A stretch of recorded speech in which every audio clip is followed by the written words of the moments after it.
Hi guys, welcome back to my channel. I am Naresh Makhija. अब आज के वीडियो में हम AWS SQS को समझेंगे कि SQS क्या है। बेसिकली इसका नाम है सिंपल क्यू सर्विस। AWS क्या है ये भी हम समझेंगे और इसकी ज़रूरत क्यों पड़ी। अब होता क्या है कि अगर हमारे पास जैसे एक माइक्रो सर्विस है या एक एप्लीकेशन और उसको अगर दूसरी एप्लीकेशन को कंटिन्यूसली अगर कुछ डेटा भेजना है, तो उसे क्या करना पड़ेगा, या तो रेस्ट कॉल करना पड़ेगा। रेस्ट कॉल करके पोस्ट मेथड के थ्रू वो डेटा भेज सकती है। लेकिन यहाँ पे एक प्रॉब्लम होगी कि क्या होगा अगर ये एप्लीकेशन डाउन हुई भले 10 सेकंड के लिए। अगर ये एप्लीकेशन अगर 10 सेकंड के लिए भी डाउन रहती है, तो उस 10 सेकंड में मान लो अगर इसने 150 कॉल भेजे, सो वो सारा का सारा डेटा लॉस हो जाएगा। हमें हमें बस ये पता चलेगा 503 सर्विस इज अनअवेलेबल। तो इस प्रॉब्लम को सॉल्व करने के लिए हमारे पास क्या तरीका है, हम जाते हैं SQS के पास। पहले मैं से एक नया बना लिया। अब होगा क्या कि अगेन मेरे पास एक माइक्रो सर्विस है यहाँ पे, एक माइक्रो सर्विस है यहाँ पे। अब होगा ये कि मैं डायरेक्ट डेटा इसके पास भेजने की जगह मैं AWS SQS सर्विस पे डेटा पब्लिश करूँगा। SQS के केस में क्या होता है, एक बंदा होता है डेटा पब्लिश करता है, सॉरी, एक होता है जो डेटा पब्लिश करता है, एक होता है जो कंज्यूम करता है। अब ये माइक्रो सर्विस ए हुई, ये माइक्रो सर्विस बी हुई और ये हुआ SQS। अब होगा ये कि हमने डेटा पब्लिश करा SQS को, और एक यहाँ पे microservice as a listener काम करेगी। वो हर थोड़ी देर में लिसन करेगी, जब जब इसके पास मैसेज आएगा इसके पास भी मैसेज आ जाएगा, क्योंकि ये लिसन कर रहेगा पर्टिकुलर क्यू पे। अब यहाँ पे मल्टीपल क्यू बना सकते हैं डिपेंडिंग ऑन आवर रिक्वायरमेंट। मान लीजिए मैंने क्यू बना दी हाल फिलहाल ABC। सो एक माइक्रो सर्विस क्या करेगी, ABC क्यू से कंटिन्यूसली लिसन करती रहेगी। अब इसका फायदा ये है कि अगर ये माइक्रो सर्विस 10 सेकंड के लिए डाउन रही, सो इसके पास सारे के सारे मैसेजेस रहेंगे। जैसे ही ये सर्विस अप हो जाएगी, ये उन सारे के सारे मैसेज को कंज्यूम कर लेगी। फायदा ये होगा कि हमारे पास जीरो डेटा लॉस होगा अगर हम SQS का यूज करते हैं तो। अब जो डेमो है वो मैं आपको बता देता हूँ। AWS पे हम SQS क्रिएट करेंगे। उसके बाद मैं आपको कंसोल के थ्रू बताऊंगा कि डेटा पुश कैसे, पब्लिश कैसे करना है, डेटा कंज्यूम कैसे करना है। और उसके बाद जो हमने माइक्रो सर्विस बताई थी, सो करूंगा क्या, मैं एक ही माइक्रो सर्विस रखूंगा, उसमें डेटा पब्लिश भी करूंगा एज वेल एज कंज्यूम भी करूंगा। सो मैं तीन चार सिनेरियो यूज करूंगा। पहला, SQS पे ही पब्लिश करना और SQS पे ही कंज्यूम करना। दूसरा मैं क्या करूंगा कि मेरी माइक्रो सर्विस जो रहेगी उससे डेटा मैं पब्लिश करूंगा और कंज्यूम करूंगा SQS पे। ये दूसरा सिनेरियो हो गया। थर्ड सिनेरियो होगा कि मेरी माइक्रो सर्विस ही पब्लिश करेगी, मेरी माइक्रो सर्विस ही कंज्यूम करेगी। सो पहले मैं आपको AWS से करके दिखाता हूँ कैसे होगा। और सबसे मेन चीज, हम इसके साथ साथ IAM भी सीखते जा रहे हैं।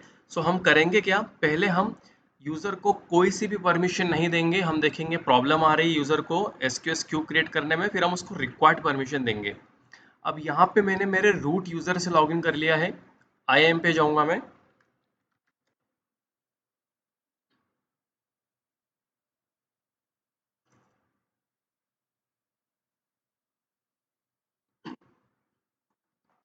अब यहाँ पे मैं जाता हूँ यूजर्स में। यूजर्स टेस्ट यूजर वन हम शुरू से यूज कर रहे हैं, इसी को एंड तक यूज करेंगे। और अब मैं जाता हूँ इसके ग्रुप में, और इसके ग्रुप से परमिशन सारी की सारी रिवोक कर देता हूँ मैं अपनी टेस्टिंग के लिए। परमिशन एक दो, दोनों को मैंने रिमूव कर दिया। अब टेस्ट करने के लिए क्या करूँगा, मैं AWS पे जाऊँगा। किससे लॉगिन करा है मैंने हाल फिलहाल, मेरे टेस्ट यूजर अंडरस्कोर वन, मतलब जो कि मेरा IAM यूजर है। गया यहाँ पे लिखूंगा SQS, आ गया। कोड डायरेक्टली बताने की जगह पहले मैं आपको विजुलाइज कराना चाह रहा हूँ कि कोड में पीछे भी क्या होगा अगर हम कोड रन कर रहे हैं तो। क्यू पे गए, वो क्लियरली कह रहा है एक्सेस डिनाइड, मतलब मुझे क्रिएट करने का ऑप्शन के पहले उसने बता दिया कि access to resource SQS is denied, क्योंकि इस यूजर के पास परमिशन नहीं है। पर फिर भी एक बार ट्राई करते हैं। क्रिएट क्यू, सीधे क्रिएट पे क्लिक करूंगा मैं, और बोल रहा है क्यू का नाम कुछ भी दे दिया। एनी हाउ मुझे पता है वो क्रिएट नहीं करने देगा। क्यों? क्योंकि मेरे पास परमिशन नहीं है। इसका सॉल्यूशन क्या है, रूट यूजर से लॉगिन करा, यूजर्स पे गए, उस यूजर्स पे क्लिक करा, उसका ग्रुप देखा कौन सा ग्रुप है उसके पास, ये रहा ग्रुप। और या तो मैं उस यूजर को ही परमिशन दे दूं या तो मैं उस ग्रुप को परमिशन दूं, मेरे ऊपर है। सो अभी मैं इस ग्रुप को परमिशन देता हूं। क्या परमिशन दे रहा हूं मैं इसको? AWS SQS, देखिए आ रही क्या? यहाँ पे नहीं है तो हमें ऐड करना पड़ेगी, माय मिस्टेक। यहाँ तो वो होगी जो उसे हमने ऑलरेडी अटैच कर रखी है, permission, add permission, attach policy. अब मैं लिखूंगा AWS SQS, देखते हैं क्या आ रहा है। नहीं, तो शायद Amazon SQS लिखना पड़ेगा। या अब दो है, या तो SQS की फुल परमिशन दे दो या तो SQS की रीड ओनली। तो मैं अभी इसको फुल परमिशन दे रहा हूँ क्योंकि मुझे मैसेज पोस्ट भी करना है। ये अब यूजर को ग्रुप मिल गया, यूजर के पास ग्रुप तो ऑलरेडी था, उस ग्रुप को परमिशन मिल गई SQS को एक्सेस करने की। कैंसल, क्रिएट क्यू, मैं इसको लिखता हूँ माय फर्स्ट क्यू। ये हम डिफ़ॉल्ट ही रहने देंगे। इनक्रिप्शन को मैं डिसेबल कर देता हूँ, मुझे इनक्रिप्ट नहीं करना है इसको, और इन सबको डिफ़ॉल्ट ही रहने देंगे अभी हम। क्रिएट करी क्यू, अभी क्यू क्रिएट हो गई। अब हमने ये फाइनली देख लिया कि IAM, ये जो IAM है, आइडेंटिटी एक्सेस एंड मैनेजमेंट, कितना पावरफुल है। हम जब चाहे परमिशन दे सकते हैं, जब चाहे परमिशन रिवोक कर सकते हैं। अब बेसिकली मुझे पहला सिनेरियो टेस्ट करना है, मैसेज सेंड यहीं से करना है और मैं कंज्यूम भी यहीं करूँगा। मैं बोलना भूल गया, यहाँ पे हमें क्लिक करना है सेंड एंड रिसीव मैसेजेस। यहाँ पे मैंने मेरा मैसेज लिखा, गॉड इज ग्रेट। सेंड पे क्लिक करूंगा मैं। जैसे ही सेंड पे क्लिक करूंगा, अगर मैं स्क्रॉल डाउन करूंगा तो क्या दिखेगा कि एक मैसेज रिसीव करने के लिए है। अब उसको अगर मुझे देखना है तो मुझे पुल करना पड़ेगा। पुल करा, ये आ गया गॉड इज ग्रेट। अब जैसे ही पुल करा, अगर मैं इसको रिफ्रेश करूंगा तो ये मैसेज गायब हो गया यहाँ से। क्यों? क्योंकि उसको कंज्यूम कर लिया मैंने। अब मैं क्या करूंगा, कोड पे जाऊंगा, यहाँ से मैसेज भेजूंगा और कोड से मेरे लिसनर से उसको एक्सेस करूंगा मैं। Let's see. अब ये मेरे पास एक स्प्रिंग बूट की एप्लीकेशन है, जिसमें आपको सबसे मेन चीज़ दिखाता हूँ, pom.xml, जिसमें मैंने SQS की डिपेंडेंसी ऐड करी है। ये तो हमारी स्प्रिंग बूट वेब हो गया, डेव टूल्स हो गया, स्प्रिंग टेस्ट हो गया, और ये रहा हमारा AWS को एक्सेस, या AWS SQS को एक्सेस करने के लिए जो डिपेंडेंसी ऐड करनी पड़ी हमको। इसकी ज़रूरत हमें तब पड़ती है, इसको मैंने कमेंट कर रहा है ताकि आपको पता चले, इसकी ज़रूरत हमें तब पड़ती है जब हमें सारी की सारी डिपेंडेंसी AWS जावा SDK की ऐड करनी है। मतलब अगर मुझे S3, SQS, SNS, cloud watch, lambda, जितनी भी सर्विसेज हैं जो जावा कोड के थ्रू एक्सेसिबल है, अगर उन सबको हमारे प्रोजेक्ट में यूज़ करना है तो सीधे इसको यूज़ कर लिया। लेकिन अगर हमें इंडिविजुअली यूज़ करना है तो उसका भी तरीका है। लास्ट वीडियो में हमने S3 में देखा था, AWS जावा SDK S3 था। अब क्योंकि हमने यहाँ पे स्प्रिंग का भी यूज़ कर रखा है, एक एनोटेशन है जो स्प्रिंग का है, उसकी वजह से मुझे स्प्रिंग को बीच में लाना पड़ा। नहीं तो AWS का भी SDK है और उसकी डिपेंडेंसी ऐड करके भी हम यूज़ कर सकते हैं। एक चीज़ ये हो गई। दूसरा हुआ प्रॉपर्टीज़। प्रॉपर्टी में मुझे एनी हाउ एक्सेस की सीक्रेट की देना है। अब दो चीज़ें हैं, जब मुझे मैसेज पोस्ट करना होता है, तो मुझे URL बताना पड़ती है। जब मुझे मैसेज पोस्ट करना होता है तो URL बताना पड़ती है। लेकिन जब मुझे मैसेज कंज्यूम करना पड़ता है तो मुझे केवल कंज्यूमर का या मेरी क्यू का नाम लिखना पड़ता है। दो बातें बताई मैंने आपको। अगर केवल मैसेज पब्लिश करना है तो हमें URL चाहिए। पब्लिश करने का तरीका अलग, कंज्यूम करने का तरीका अलग। पब्लिश करने के लिए URL चाहिए और कंज्यूम करने के लिए मुझे क्या चाहिए, क्यू का नाम चाहिए। लेकिन दोनों केस में एक्सेस की, सीक्रेट की और रीजन होना चाहिए। अब ये डमी है क्योंकि मैंने लास्ट वीडियो में इसको डीएक्टिवेट कर दिया था। सो मैं हर बार एक्सेस की क्रिएट करूंगा, जैसे ही वीडियो का काम हो जाएगा वीडियो में ही उसको मैं डीएक्टिव करूंगा, ताकि आपको समझ में आए कि काफ़ी इंपॉर्टेंट है। एनी हाउ ये किसी और के हाथ में नहीं आना चाहिए, अदरवाइज काफ़ी लंबा चार्ज आ जाएगा। अब मुझे पहले IAM यूज़र पे जाना पड़ेगा, मेरे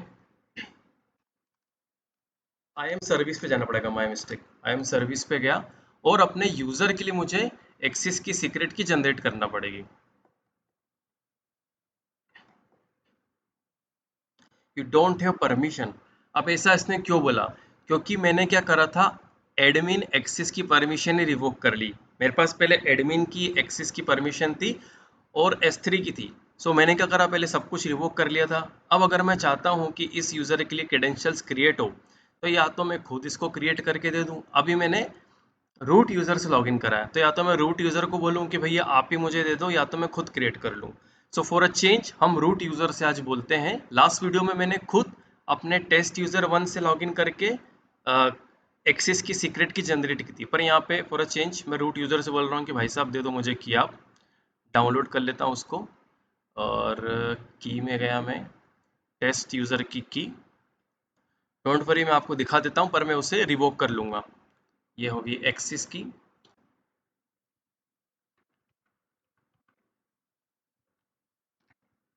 और ये हो गया सीक्रेट की।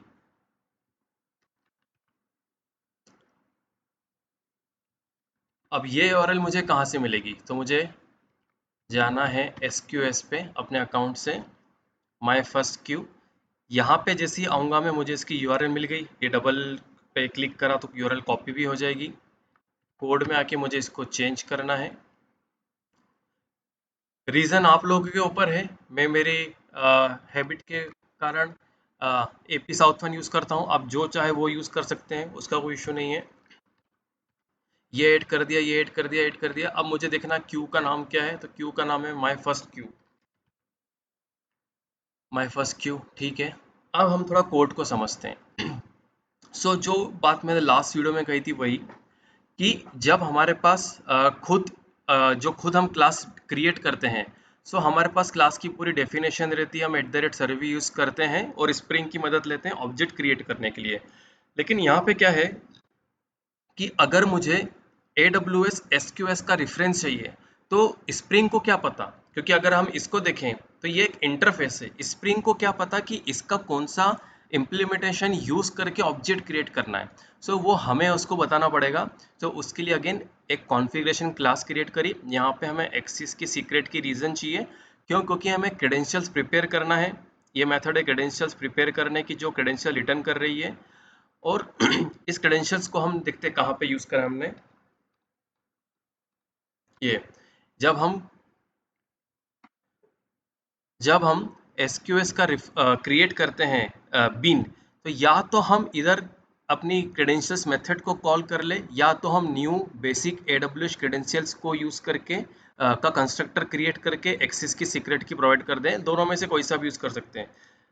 S3 में मुझे याद है कि मैंने क्रेडेंशियल्स मेथड का यूज़ करा था, बट फॉर अ चेंज मैंने यहाँ पे बेसिक AWS क्रेडेंशियल्स का यूज़ करा, बताने के लिए कि जो मैंने यहाँ लिखा है वो मैं डायरेक्टली यहाँ भी लिख सकता हूँ। अगेन रीज़न हमने यहाँ पे हार्ड कोड कर रखा है। अब अगर हमें मैसेज कंज्यूम करना है, तो ये तीनों हमें डिफाइन करने पड़ेंगे एज अ बीन।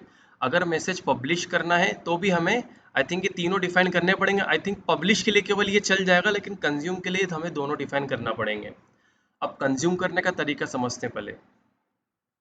तो कंज्यूम करने के लिए हमें क्या करना है, एक लिसनर ऐड कर देना है बस, SQS लिसनर। अब ये किसने बनाया? ये बनाया स्प्रिंग वालों ने, इसीलिए मुझे इसकी डिपेंडेंसी ऐड करना पड़ी थी, क्योंकि यहाँ पे हम स्प्रिंग की मदद ले रहे हैं। एक मेथड बनाई, उस मेथड के ऊपर @SQS लिसनर लिखा, वैल्यू में क्या दे दिया, क्यू का नाम दे दिया। डिलीशन पॉलिसी ये अगर नहीं भी दे तो भी चलेगा। अब हमें क्या कर रहे हैं, जो मैसेज है उसको प्रिंट करा रहे हैं। मैं एप्लीकेशन को स्टार्ट कर देता हूँ।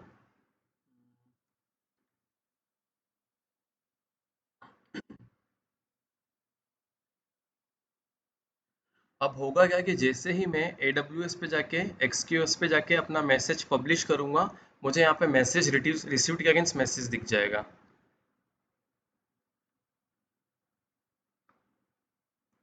फिर सेंड करा मैंने मैसेज, हेलो वर्ल्ड। जैसे ही यहाँ पे सेंड पे क्लिक करूंगा, मैसेज मिल जाएगा, हेलो वर्ल्ड। एक और टेस्ट करते हैं, सेकंड मैसेज। आप देख लिए इतना इजी हो गया हमें मैसेज कंज्यूम करना। अब बारी आती है पब्लिश करने की। पब्लिश करने के लिए मैंने क्या बनाया, कंट्रोलर बनाया। और जस्ट बिकॉज मुझे पब्लिश करना है, तो मुझे इसका रेफरेंस होना चाहिए अमेजन SQS का। उसके रेफरेंस के लिए मैंने क्या करा, स्प्रिंग की मदद ली, और उसको मैंने कॉन्फ़िगरेशन में बता दिया था कि जब भी मैं आपसे SQS का रेफरेंस मांगू, आपको ऑब्जेक्ट क्रिएट कैसे करना है। यहाँ पे हमने वैल्यू उठा ली URL की, और जब मुझे मैसेज पब्लिश करना है, सिंपल सा मैंने SQS डॉट सेंड मैसेज, किस URL पे या किस क्यू पे पब्लिश करना है और कौन सा मैसेज पब्लिश करना है, बस। अब मैं काम करता हूँ, यहाँ पे मैंने SQS लिसनर लगा रखा है। होगा क्या कि मैं जैसे ही पोस्टमैन से मैसेज सेंड करूंगा मुझे वो मैसेज यहाँ पे दिख जाएगा। सो मैं पोस्टमैन स्टार्ट कर देता हूँ पहले।